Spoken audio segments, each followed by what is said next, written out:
এখন দাদা আপনি বড় মাছগুলা ধরেন, ভালো করে ভিডিও করতেছি। এটা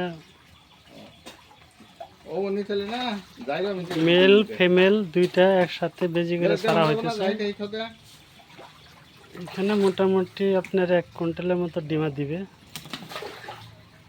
যাই হোক, এই যে আমার একজন চাচা আছে, উনি বহুত দূরের থেকে আসছে, আর ইনি কলকাতা থেকে আসছে।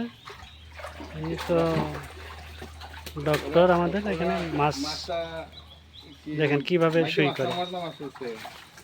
ডিমা হইছে না গো চল চলবো এটা হচ্ছে মর্দা মাছ, এটা বলে মেল, তাহলে একে মেল বলে। এইটাও তাহলে হইছে মেল, সই করতেছে। এ আমাদের ওনার, ইনি আমাদের ওনার। এই যে বড় মাছ এই যে বড় মাছটা, এই